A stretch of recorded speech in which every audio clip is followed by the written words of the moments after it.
nosotros estamos realizando una investigación sobre el diseño de las fachadas del arquitecto Juan Carlos Calderón. Y bueno, nosotros como objetivo de estudio tenemos el diseño específico de las fachadas posteriores, ya que el arquitecto Moreira nos nos mostró y nos dijo, revisen, a ver, vean las fachadas posteriores y compárenlas con las principales. Y parecen, de muchos edificios parecen muy distintas. Entonces ya eso es lo que tenemos como objeto de estudio, y ahorita estamos consultando a arquitectos que hayan estado cerca de él o hayan tenido alguna relación. Exacto, con el arquitecto, y nos comentaron que usted nos podría ayudar con algunas cuantas preguntas que nos podrían servir para la investigación. Ok, de acuerdo. Vayan las preguntas. ¿Cómo describiría usted el estilo arquitectónico del arquitecto Juan Carlos Calderón? Juan Carlos se autodefinía como organicista, y digamos que ese estilo organicista lo tiene en sus primeras casas, que son construcciones con techo de teja, a dos aguas, tiene ladrillo visto, etc. Y esas casas sí son organicistas de la primera época de Wright, son las famosas casas de la pradera. Sobre la tipología que tenían esas casas, hizo una... Si ustedes tienen papel, puedo dibujar, y ahí les puedo decir un montón de más cosas dibujando. Y en esas fachadas lo que hizo Juan Carlos es hacer una interpretación muy local, una interpretación que se ajuste a las condiciones paseñas, ¿no? Y ahí sí puedo decir que es organicista Juan Carlos. Pero después, ya los edificios públicos, empezando con el primer edificio público, que es el Palacio de Comunicaciones, yo no diría que Juan Carlos sea organicista, ¿no? Porque él decía que era organicismo todo lo que hacía, ¿no? Y lo que yo creo que esos edificios públicos más bien tienen mucha influencia de un arquitecto americano que también fue discípulo de Wright, que era Paul Rudolph.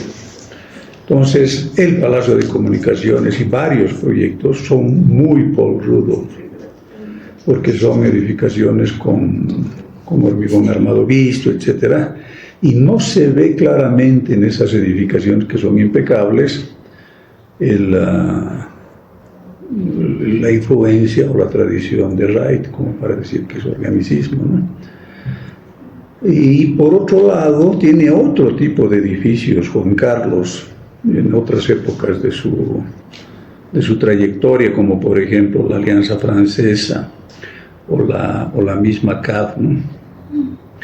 Esos no son edificios organicistas, son edificios más bien introspectivos. A pesar de que él desde un principio se dijo organicista, yo pienso que él ha estado cabalgando en una serie de influencias que son influencias de la arquitectura americana, pero no creo que sea plenamente organicista. O sea, yo diría que ha estado entre un organicismo temprano, ha estado con Paul Rudolph, y en la CAF y en el edificio de la Alianza Francesa ha hecho una arquitectura introspectiva, ¿no? Él se declaraba organicista porque cuando estaba estudiando en Estados Unidos se enteró que Frank Lloyd Wright estaba en un hotel en Nueva York cuando estaba haciendo Wright estaba haciendo el Guggenheim de Nueva York. Y fue todo audaz, porque era todavía estudiante de cursos iniciales, fue a la habitación, fue al hotel y tocó la puerta. Imagínate, todo atrevido el estudiante yendo a ver al gran Frank Lloyd Wright, imagínate.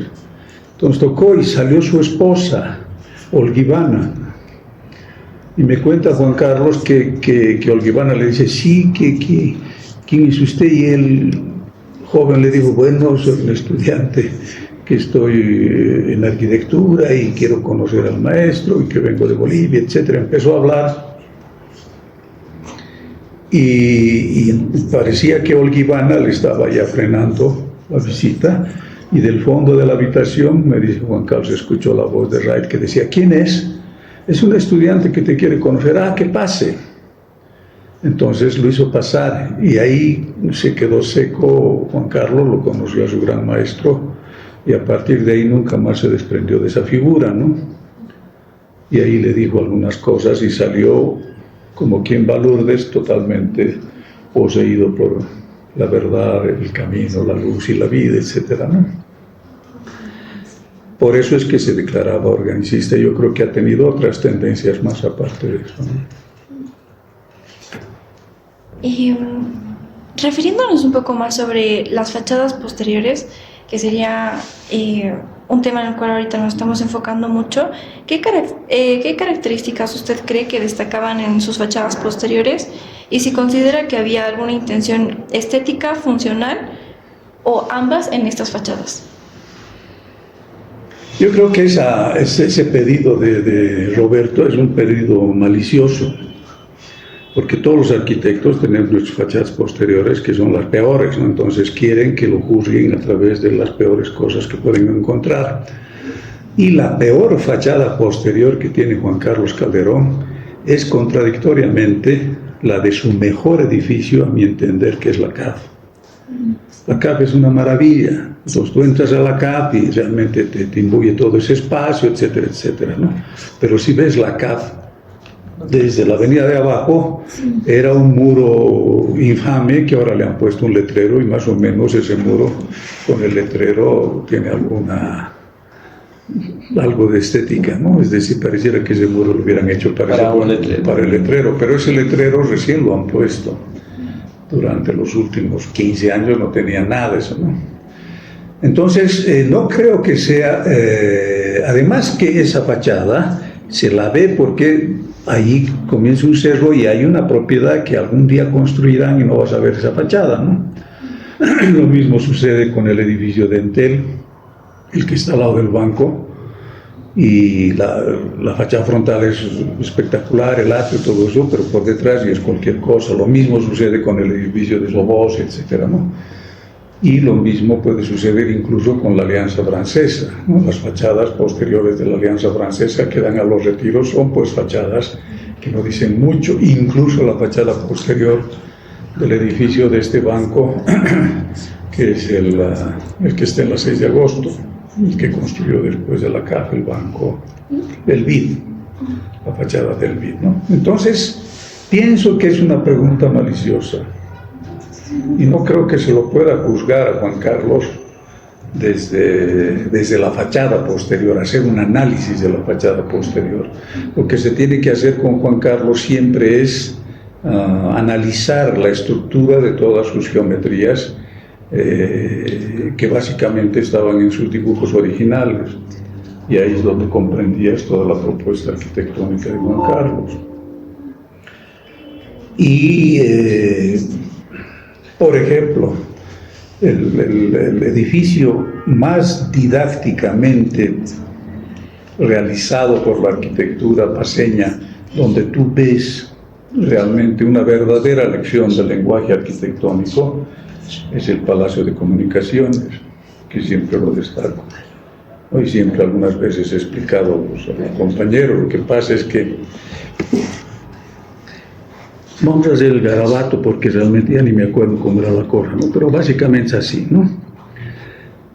Esta es la famosa fachada posterior que quiere que vea Roberto, esta es la fachada posterior que quiere que vea Roberto, ¿no?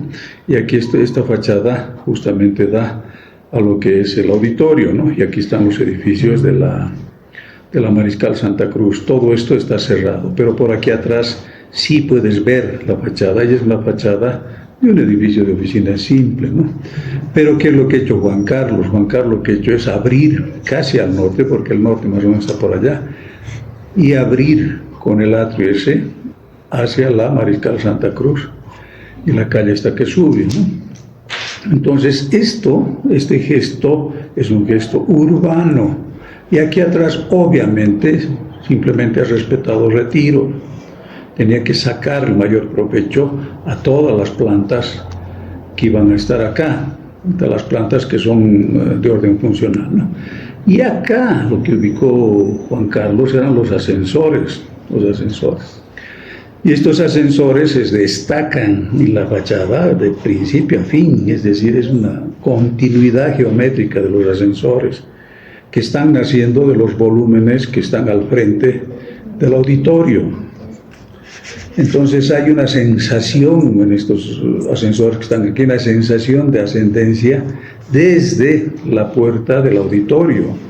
Y si ustedes han analizado internamente, que es lo que deberían analizar, si tú ingresas por estas puertas, estas líneas de hormigón te describen así una curva que llega, y esa curva se va incluso hasta el auditorio en la planta alta y suben por los ascensores. Son las líneas geométricas desde el inicio de la fachada que van, y aquí está la escalera magistral, la escalera imponente para subir al auditorio. Entonces es un juego de líneas que te conducen geométricas desde este acceso hasta acá, ¿no?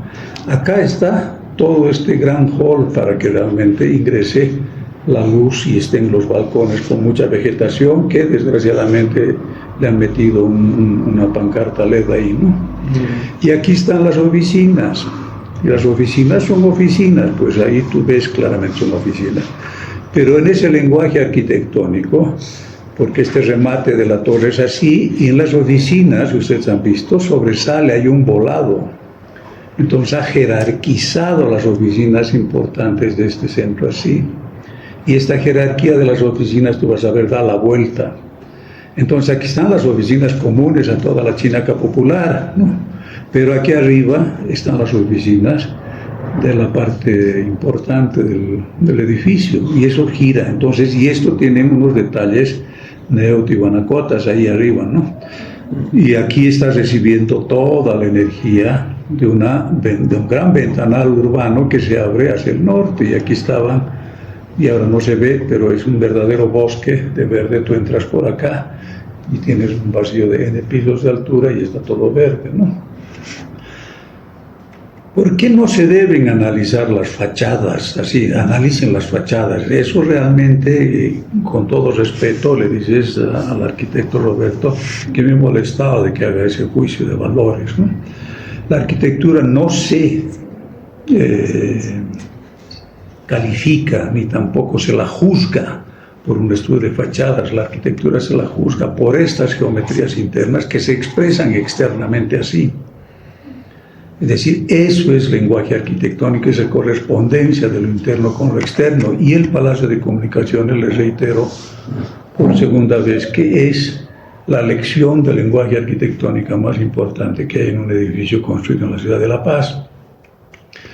Y si analiza esta fachada, eso es realmente desmembrar a ese cuerpo orgánico de muchos componentes, y te juzgaré por tu dedo gordo de la mano, ¿no?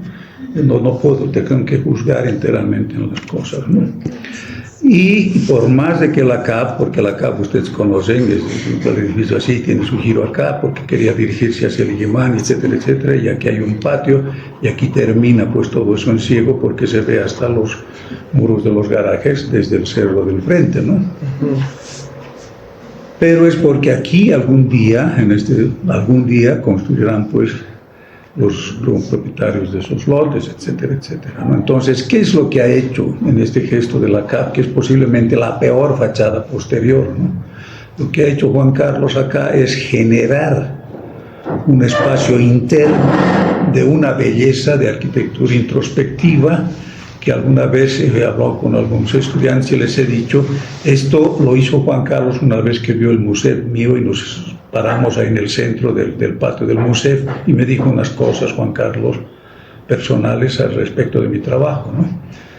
Inmediatamente Juan Carlos, que era muy exteriorizado en su arquitectura, hizo una arquitectura introspectiva, y el patio de la CAD es muchísimo mejor que el patio del museo. Es muchísimo mejor, lo reconozco obviamente, ¿no? Pero él estaba haciendo eso. Entonces no puedes concebir esto si no entiendes esta cuestión interna, ¿no? Por eso es que esa